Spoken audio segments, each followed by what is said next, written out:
Hi there. I was having issues with my P11 Turtle Beaches, and it's these here. And there was sound not working right, and or it was very quiet, and I could barely hear like the YouTube videos, or or if I was like in TeamSpeak, I could barely hear people. So I took apart the area where the you control the volume in the microphone, and I noticed that the wiring here was, let's see if we can get a good view of that, was kind of shredded up. As you can see, the endings were kind of shredded up. They were soldered onto the circuit board here, and yeah, they were just kind of coming apart a little.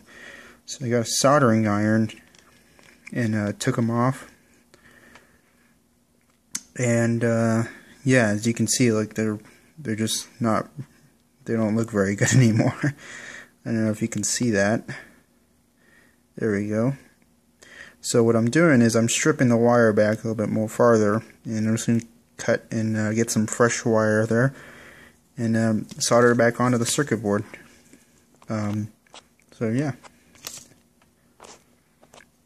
just an easy fix, I guess. And I already tested it and figured out that this was the source, because I was kind of like fidgeting around with the wiring along the circuit board, seeing like if it was, and I fidgeted around with it enough and actually got clear quality sound for a little bit if I was holding like the wire in a certain place and stuff. But I'm just sick. I'm sick of doing that. So I finally I'm just gonna took off removed the wire from the circuit board, and gonna resolder some fresh wire back onto it. Easy fix for the Turtle Beaches.